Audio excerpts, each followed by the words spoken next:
Hello student, स्वागत है आप सभी का हमारे न्यू वीडियो में। तो आज हम डिस्कस करने वाले हैं बीए सेकेंड ईयर के पॉलिटिकल साइंस के क्वेश्चन पेपर के बारे में, जो कि आपका 2024 को एग्जाम हुआ था। पॉलिटिकल साइंस का N outline history of western political thought. इसका पेपर कोड आपका होता है A238। तो आज हम इस क्वेश्चन पेपर के बारे में डिस्कस करेंगे। आपके सभी शॉर्ट क्वेश्चन के आंसर देखेंगे, बाकी लॉन्ग क्वेश्चन बताएंगे जो कि आपके 2024 में पूछे गए थे।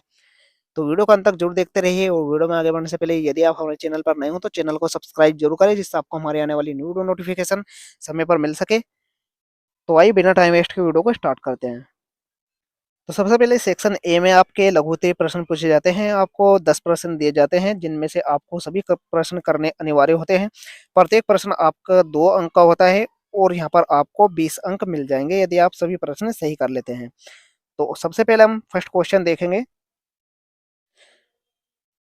फर्स्ट क्वेश्चन आपके एग्जाम में पूछा गया था, प्लेटो के बचपन का नाम क्या था, यानी what was the name of Plato in childhood. तो इसका आंसर हो जाएगा, प्लेटो का वास्तविक नाम या प्लेटो के बचपन का नाम एरिस्टोक्लीज था। यदि आपके एग्जाम में पूछा जाए कि प्लेटो का वास्तविक नाम क्या था, तो आपको यही उत्तर देना है कि एरिस्टोक्लीज उनके बचपन का नाम था या वास्तविक नाम था। अगला प्रश्न है यहाँ पर, अरस्तु के अनुसार क्रांति का क्या तात्पर्य है, संक्षेप में स्पष्ट कीजिए। इसका आंसर है, अरस्तु क्रांति का अर्थ सशस्त्र विद्रोह को तब तक नहीं मानता था जब तक सरकार या संविधान में परिवर्तन न हो जाए। संविधान में संशोधन, उदारतंत्र को निरंकुश तंत्र में परिवर्तित करना, राजतंत्र का धनिक तंत्र में बदलना या जनतंत्र का तानाशाही में परिवर्तन ही अरस्तु क्रांति समझता था।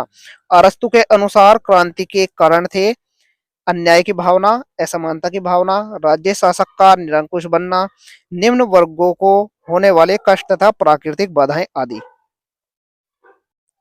अगला प्रश्न है, संत एक्विनाश द्वारा लिखित 2 पुस्तकों के नाम का उल्लेख कीजिए। तो संत एक्विनाश द्वारा लिखित 2 पुस्तकों के आप नाम लिख सकते हैं। पहला है सुम्मा थियोलॉजिकल तथा दूसरा है द रूल ऑफ प्रिंसेज। अगला प्रश्न है यहाँ पर, मैकियावेली को आधुनिक युग का जनक कहा जाता है, कोई 2 कारणों का उल्लेख कीजिए। इसका उत्तर हो जाएगा, मैकियावेली को आधुनिक युग का जनक निम्न कारणों से कहा जाता है। तो इसके यहाँ पर 2 कारण हैं। पहला है राज्य की आधुनिक व्याख्या तथा दूसरा है राष्ट्रीय राज्य की कल्पना। अगला प्रश्न है यहाँ पर, सामाजिक समझौता सिद्धांत की किन्हीं 2 प्रमुख विशेषताओं का उल्लेख कीजिए। तो सामाजिक समझौता सिद्धांत के यहाँ पर कुछ प्रमुख विशेषताएं दी गई है, ये आपको याद रख लेना है। होब्स द्वारा प्रतिपादित सामाजिक समझौता सिद्धांत की प्रमुख विशेषताएं निम्नलिखित है। पहली है यहाँ पर, इस समझौते से प्रभु सत्ता का जन्म हुआ। सेकंड है, शासक निरंकुश बना क्योंकि समझौते में वह सम्मिलित नहीं था। होब्स का समझौता एक पक्षीय है।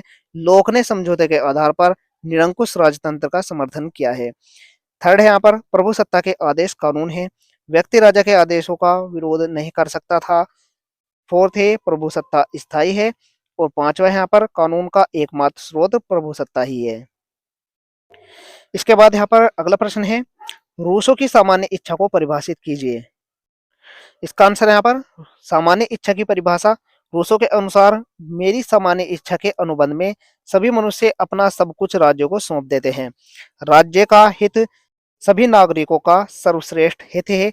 हमारे समस्त क्रियाकलाप हमारी इच्छा के परिणाम है, किंतु राज्य के हितार्थ जो मेरी इच्छा है वह व्यक्तिगत लाभों या समाज के लाभों की इच्छा का उद्देश्य परिवर्तित कर सकता है। चूंकि सामान्य इच्छा समस्त नागरिकों की आदर्श इच्छाओं का योग है, अतः वह सर्वसाधारण की पूर्ण प्रभुत्व संपन्न इच्छा ही है। अगला प्रश्न यहाँ पर, ऑन लिबर्टी नामक पुस्तक के रचयिता कौन है। इसका उत्तर हो जाएगा, ऑन लिबर्टी J.S. मिल की कृति है। इसका आंसर आप लिख सकते हैं, J.S. मिल ऑन लिबर्टी पुस्तक के रचयिता है। अगला प्रश्न है, राज्य का वास्तविक आधार बल नहीं इच्छा है, किसने कहा। तो इसका उत्तर आप लिख सकते हैं, यह कथन T.H. ग्रीन का है कि राज्य का आधार इच्छा है, शक्ति नहीं। यह इस प्रकार से भी आपके एग्जाम में देखने को मिल सकता है कि राज्य का आधार इच्छा है, शक्ति नहीं।